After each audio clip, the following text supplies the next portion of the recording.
Store brands often mean budget more than quality. What about beer, though?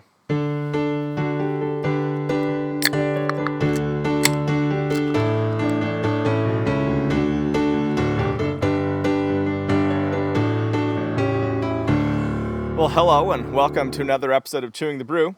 This evening I will be drinking the Drive-Thru Red by Josephsbrau Brewing, which is Trader Joe's house brand. I've had a few Josephsbrau brews. Some of them are pretty decent, some of them are less so.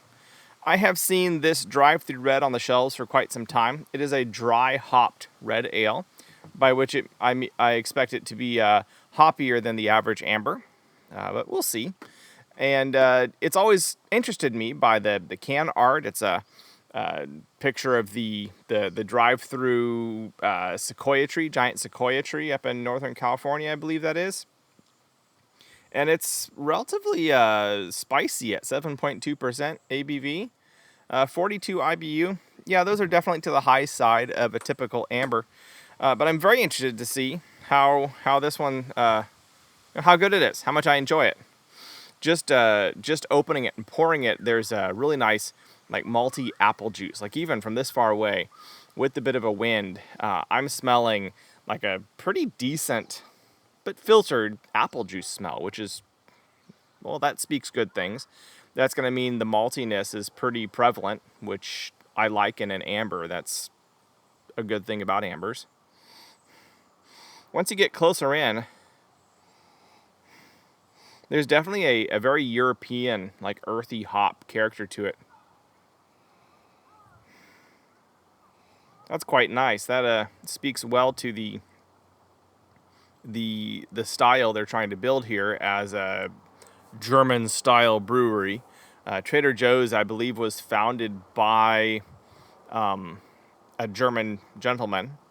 His brother actually founded Aldi, so those are like sister companies. Keep it in the family, I guess. So so I would expect their brewing apparatus to also have German tradition, though I don't know that they necessarily advertise anything about that. It's just, yet another quirky house brand for a quirky retailer. But yeah, so there's this nice, like, real apple juice malt character. And then once you stick your nose in there deep, you get this earthy kind of funkiness, which is inviting. So let's see how it tastes.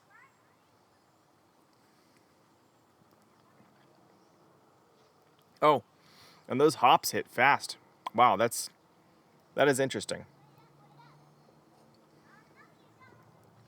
So, the malt is definitely there, but the hops hit, like, really forward, which I'm guessing is a result of the dry hopping.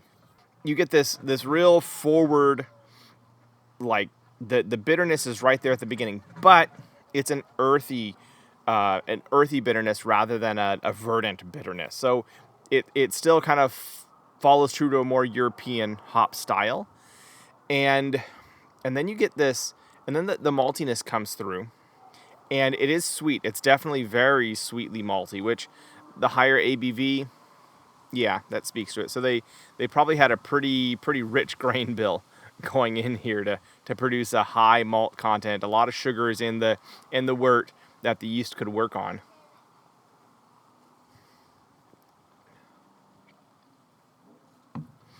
So hop start, the malt comes through, kind of shows its colors, does its thing, and then you're left with a pretty long but combination. Like, the sweetness and the hoppiness both linger for quite some time, that's very interesting.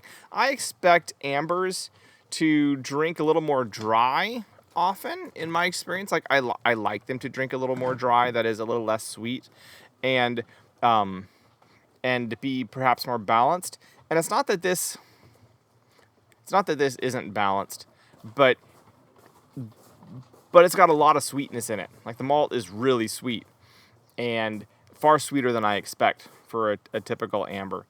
And that helps it stand up to the hoppiness, because even while the hops are earthy, they're still pretty strong. And so having the sweeter malt helps it stand up and be its own thing. And they're not really in conflict. I would say, I think just pondering it and talking out loud, thinking out loud, that I would personally enjoy this beer more if the malts were a little dried out, which probably means they would have had to use less grain to produce the beer to begin with, or they let the yeast work on it more, producing more alcohol. So trade-offs, more alcohol or less grain. One of the two. It's an interesting beer. It's a tasty beer. With its strength, I think it would work pretty well for a table beer, for drinking with a hamburger or a pork roast. I think it would go very nicely with those because of the strength of the hops primarily, and then almost kind of the soda pop level of the maltiness. Not that the maltiness approaches an off-the-shelf soda pop level, but by comparison to other beers, the sweetness of the malts and the strength of the hops, I think, work decently well to accompany pretty much any savory food that I can think of at the moment. Any sort of red meat dish. Yeah, it's not a bad beer. It's different than I expected. It's different from other ambers, other reds I've had. And it certainly does that difference confidently, which I think is something that is pretty normal for Trader Joe's house brand. Anyways, this is me, Matthew. I have been drinking and enjoying the Drive-Thru Red by Josephsbrau Brewing. That is Trader Joe's house brand. And I will catch y'all on the flip side.